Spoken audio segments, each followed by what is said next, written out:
going to talk. This is the part where we talk about what the natural state would look like for the three models. Fantastic. So we've talked about this map, and before we go into the map, I think it's important that we pull back and look at what this means. Okay, so if we go through our conversation today, we talked about intangibles being more important than tangibles. How, if we could map out culture, that would be good. And the basis of this map was going to be some sort of pattern. Mm-hmm. It's not just the three things. How do they work together to form a natural entity? Because otherwise, then we're just all random. Right. And we really believe there has to be some sort of underlying probabilities. Now, this is not something within relationships that you can hold true all the time, but what are the indicators? And from all of the science that I've seen that leads to this, there does appear to be a natural pattern between these three relationships. As humans, we need a lot of nurturing. Mm. It's something that we have a huge deficit with in Western society right now. And you can see it through the massive stress levels that we have, pandemic and stress, that they're measuring relative to any time that we've looked at these things. We can get into another discussion around that. Yes. But basically, we need more relationships than anything else where they're not transactional by nature. Yes. We need to feel like we're in a safe area. We need to have real relationships where we're not trying to trade thing or set up some sort of transaction. I would argue that around half of all our relationships in a society need to be based on this, need to be based on community, need to be based on understanding and traditions and helping each other. But we need stuff. It doesn't take as much people to produce the stuff as it does to nurture us. Almost. I would say about a third of all of our relationships are needed. And if you think of this naturally, about half of us would be naturally nurturers, about a third of us would be naturally providers. We like competition. Is this a gender issue? Not at all. And that's another. We should talk about that as well, because there's a tendency for everybody to think of, because of our cultural definition of this and tangibles leading more so for the past while, that males are providers, females are nurturers. But if you look beyond that at the science, it's not gender specific. There's a cultural bias right now, but there are, I would say, a third of females that are naturally providers, and there are half of males that are naturally nurturers. And the organizational structures within our society should match that if we are going to be healthy. But the providers of the world that like competition and that are not stressed within that component are about a third.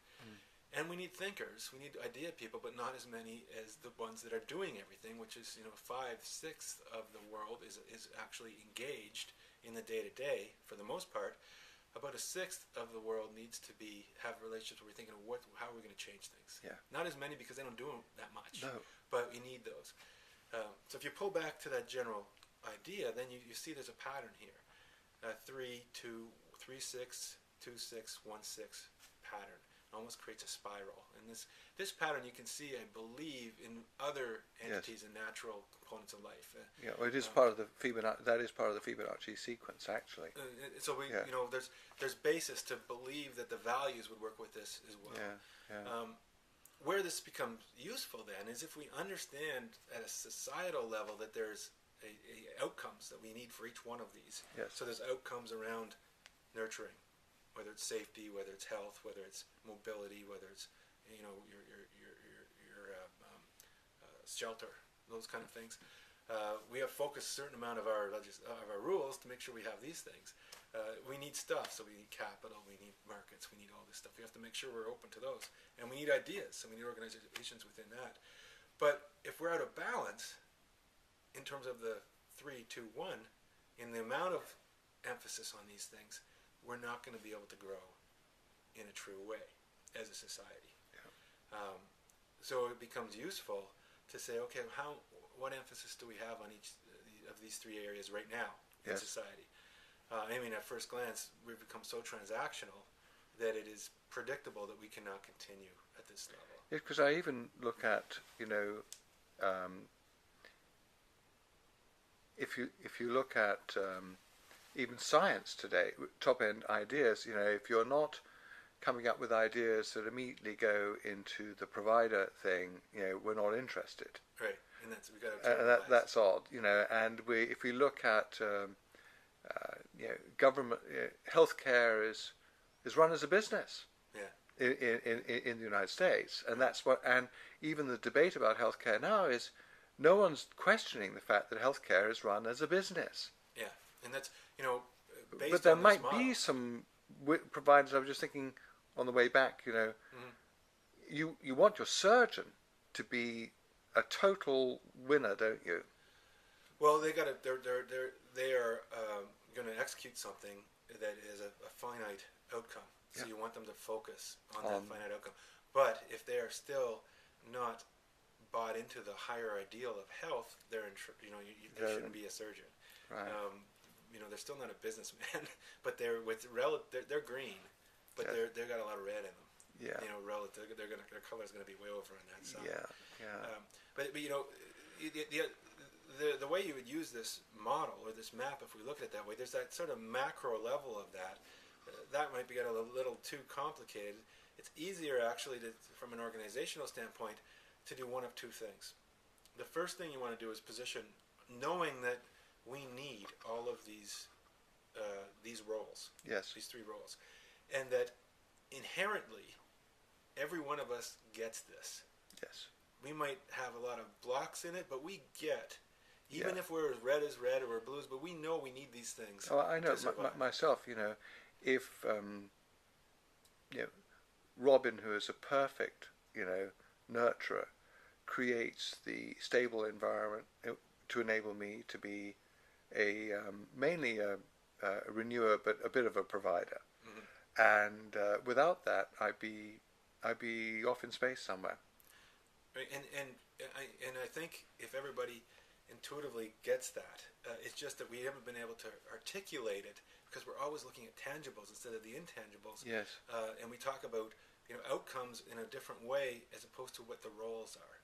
So if we really focus, we use this model to focus on what is our role in society, what's our organization's exact role. Now, you have to go a couple layers deeper than we've talked so far to be able to determine that.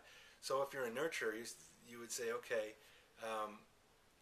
relative to being a nurturer, am I a renewer? Do I renew? Do I nurture again, or do I provide? That's just where the fractal comes in. Oh, right. So if I'm relative to being a provider, am I a renewal type provider? Am I a venture capitalist? Am I, an idea person within the world of business? Am I a consumer business person? Or am I a commodity? These are questions that would position your role within that red environment. Yes. And you could go another level deeper than that. Usually you have to go, I find, 3 levels deep before you can really get clear in terms of what your role is. And then you've been basically given a map or a DNA strip from values to say, okay, if I'm going to be successful in that role, if I've positioned myself as a nurturer that sees and provides something as a result of that, then I've got a value stream that is objective, that says this is what everybody intuitively is going to look for me to be as an organization. This is the culture and the leadership I need to actually have, and I've got to be able to demonstrate that role in a way that complements the rest of society. If I do that, then I will emerge. Mm-hmm. It will not be hard. I will grow, and I'll grow in a way that's sustainable.